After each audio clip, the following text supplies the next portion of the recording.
안녕하세요. 아침TV 하경숙입니다. 박성재 법무부 장관이 헌재에서 전번에 변론 기일이 있는 날 그때 이미선 재판관이 물어봤잖아요. 박성재 장관이 야당 대표를 째려본 게 탄핵 사유냐 아니면 정황만 그러냐 그렇게 물어보니까 국회 측에서 대답하기를 정황만 그렇다고 대답을 했습니다. 정황만 가지고 탄핵 사유에 넣는 이유가 뭡니까? 그거를 생각하면서 가만히 생각해 보니까 야당 대표를 째려봤다고 해서 탄핵 사유에 넣은 거잖아요. 그리고 헌재에 와서는 정황만 그렇대요. 어처구니 없는 일이 벌어지고 있습니다. 야당 대표를 째려본 이유가 어떻게 탄핵이 됩니까?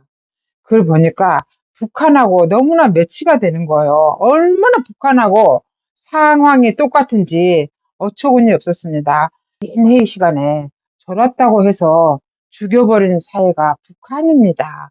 그리고 장성택 법무부 어떻게 죽였습니까? 장성택이 제목이 세 가지였어요. 첫 번째, 국가전복 음모죄.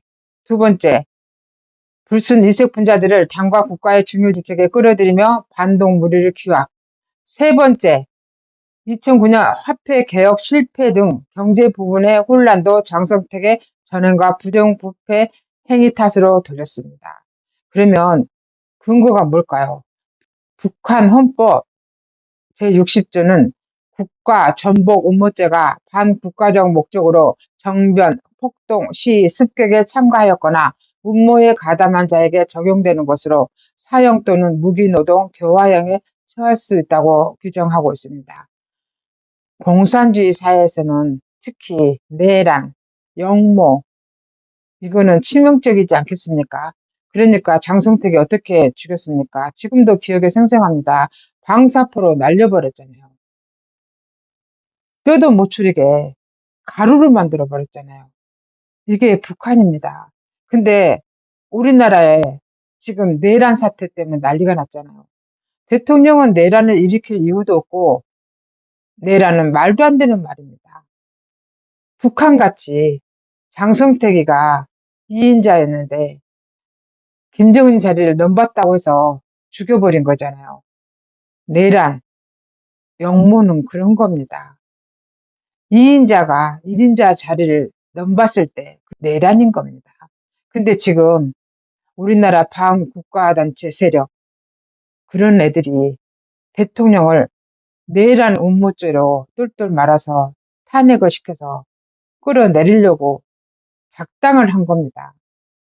북한의 헌법을 봐도 누가 영모죄를 저질렀는지 내란죄를 저지르고 있는지 알 수가 있지 않겠습니까? 얼마나 저것들이 대한민국의 대통령을 무시했으며 입만 벌리며 대통령도 안 붙여요. 윤석열 인간 이해합니다. 저것들은 세상에 야당 대표를 째려본 것도 아니에요. 어처구니가 없으니까 쳐다봤겠죠. 쳐다봤다고 해서 탄핵 사유에 넣은 게 말이 됩니까?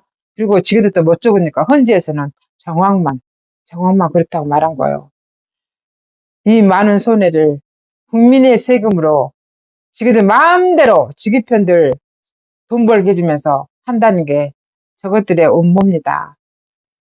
민주당에서 법을 발의를 했는데요. 대통령 탄핵 인용되면 국힘을 해산하라고 했습니다. 그러면 반대도 있어야죠. 인용이 되면 국힘을 해산해야 되면 기각이나 각하가 되면 당연히 민주당도 해산해야 되지 않겠습니까?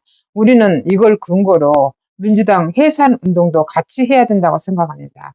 민주당이라는 저런 정당이 있고서야 대한민국의 발전이 없습니다. 민주당이 해산해야 될 이유입니다. 바로 그들이 내란 가담자, 내란 음모자, 한마디로 영모 세력들이기 때문입니다. 조선시대 같았으면 삼족을 멸합니다. 어떻게 그런 죄를 짓고 그냥 넘어갈 수가 있겠습니까?